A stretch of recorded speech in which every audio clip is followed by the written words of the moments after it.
It's Kelly here, and welcome back. Welcome back. This is going to be I can't remember, 3-4 part episode. So, get some light on the subject here. First part, we're going to announce that I am joining yet another group build, and this is the one I actually joined and completed last year. Jason over at Blue Ox Model Shop has a street machine group build.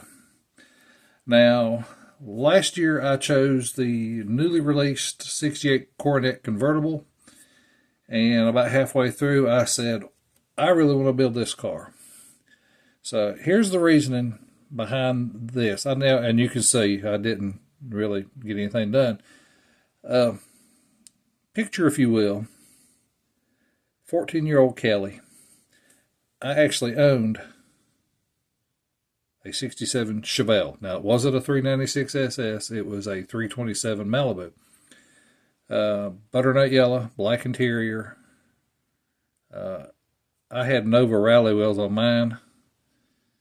But I was built at 14. I was building the car. It ran, but it wasn't a driver. All the windows were out of it because we had to fix all the rust around the window trim. So I had the front window out, had the back window out, and there was rust in the corners back here on the window. Pretty good amount of rust in this fender, and like I said, it ran wonderfully. It was a solid sound car. My stepfather had a medium blue metallic Malibu when he started dating my mother, and then between my mother and my older brother, they absolutely destroyed the car. And what he did was he got the butternut yellow body from a guy, and we were going to put the 283 out of his Malibu into this one. And like I said, between my mother and my brother, the engine it needed to be rebuilt. In the meantime, my stepfather had a friend who had a 66 Impala that he had bought new. And it was gold on gold. And it had a 327, 300 horse Corvette motor, is the way he described it.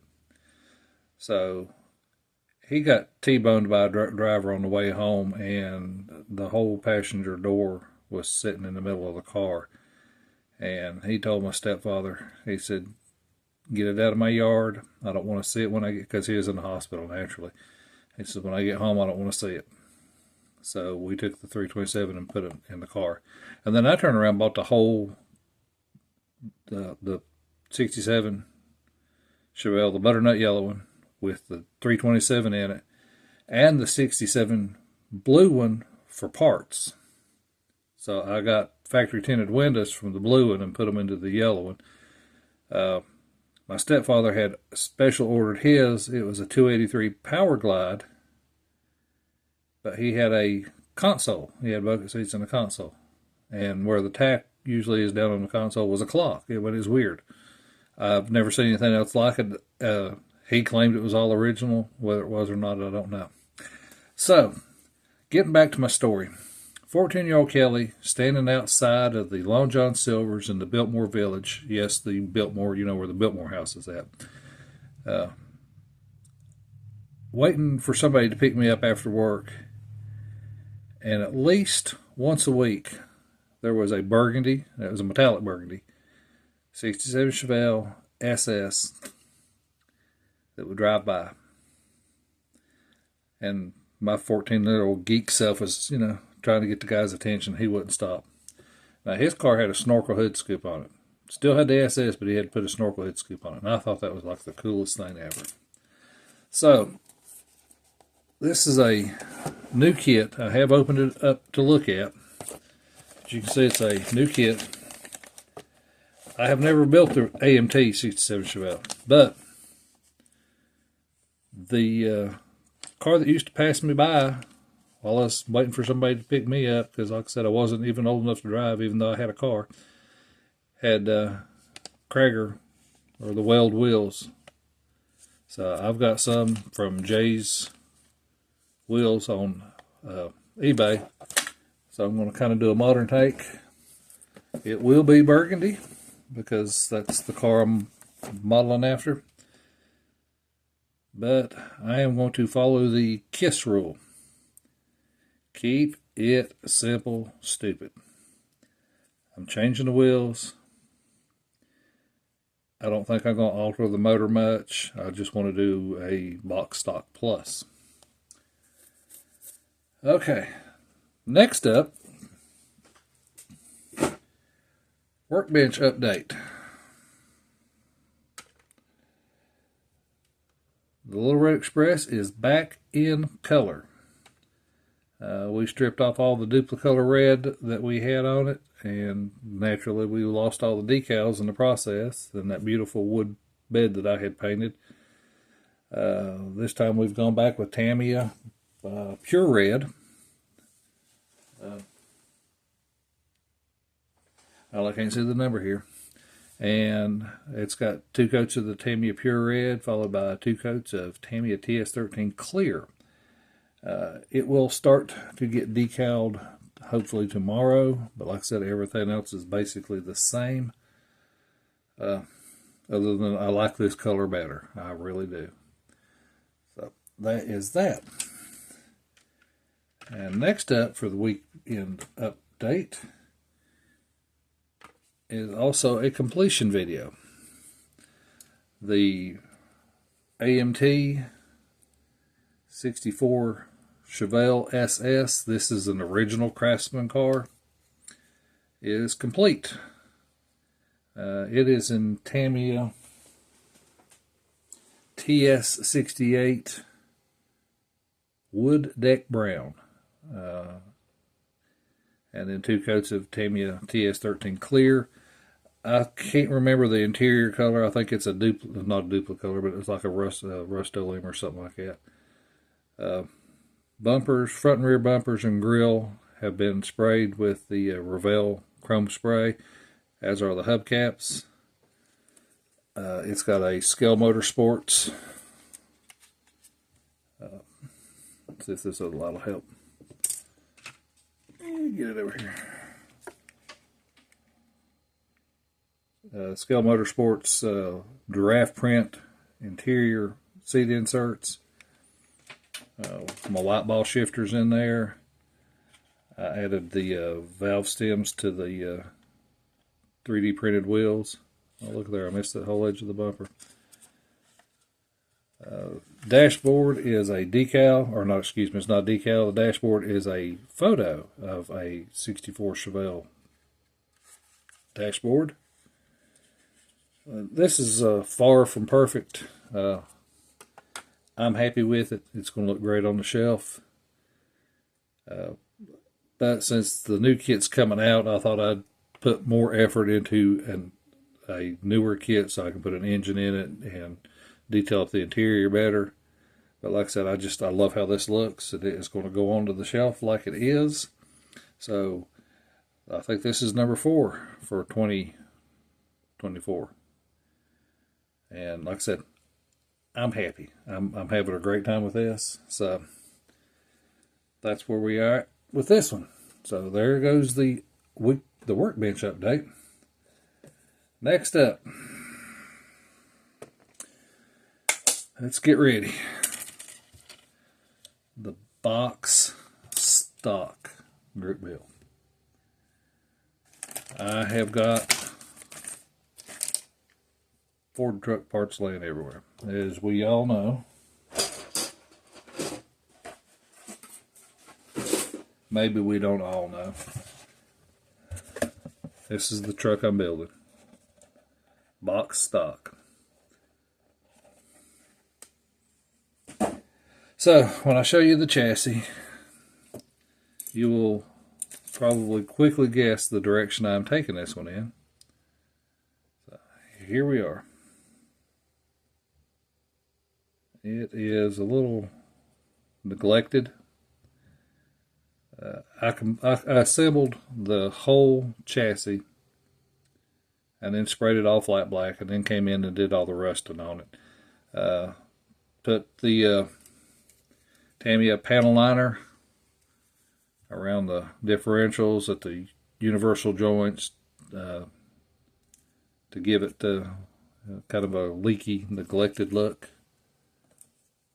And just did some silver sponging. Like I said, I'd brush some on and then sponge it off. I got a little here and a little on the drive shaft. I liked how it looked, so I just left it. Same way with my white shocks. It was painted on and then sponged off to give them a little more weathered look. The front ones have had some Tamiya panel liner run through them. So, and also, if you can see here,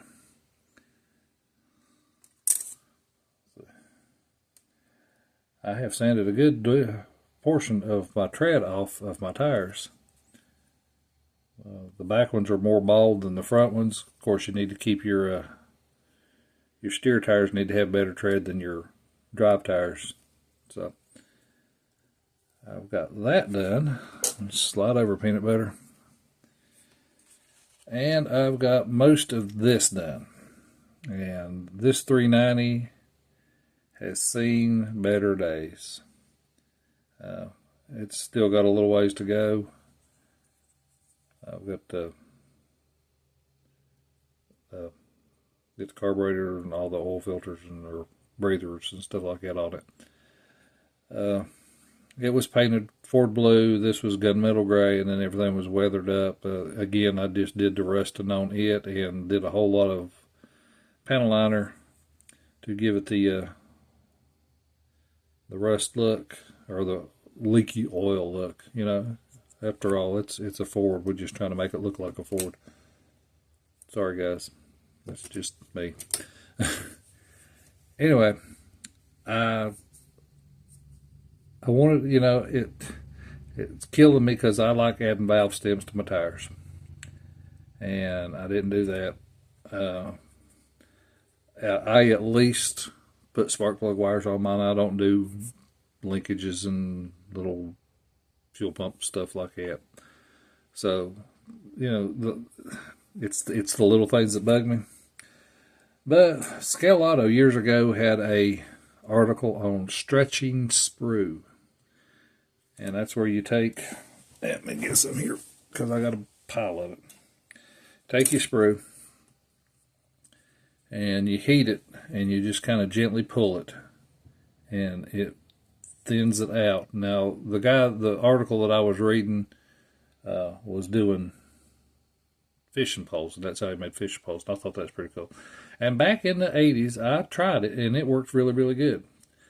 I haven't tried it with this. I thought about stretching sprue and making spark plug wires, if I could get it thin enough. But I also contemplated this, just to load the truck up with junk, make it maybe a plumbing truck. This is it's a PVC-T. Now this is the, that came from right here, and I just tried to, drill it out to make it look like a piece of PVC. Just throw it and, dirty it up, throw it in the bed of the truck. Cut off some of these straight pieces, and there again, you don't have to drill. You just got to make it look convincing. So just drill a little ways in. You don't have to drill all the way through. And just load it down with junk. My next question was, if I use the box, if I cut a piece of the box and then print something on the box, like a tag for it, would that count as box stock? Put down in the comments, let me know what you think on that idea. Guys, that is it right now. I will do a more in-depth on the Chevelle. Also, we'll post still pictures on my Facebook groups. Like I said, get over to Model Car Mafia. And let me get my thing out here. Get the plaque. get on over to Model Car Mafia, established 2018, and you will see more of the Chevelle over there, probably sometime tomorrow, Memorial Day. Guys, that's it. I think I need a spoonful of peanut butter. Also, shop cards. If anybody wants a shop card, put it in the comments. I will get you one in the mail. Guys, thank you so much for watching. Thank you for subscribing. Thank you for liking. Share with your friends. Share with your enemies. You know, if this is just, yeah, I want somebody to suffer watching this, so I'm going to tell you about it. Yeah, let's do that. All right, guys. Remember, like I always say, if you like this sort of thing, this will be the sort of thing you like. God bless you guys.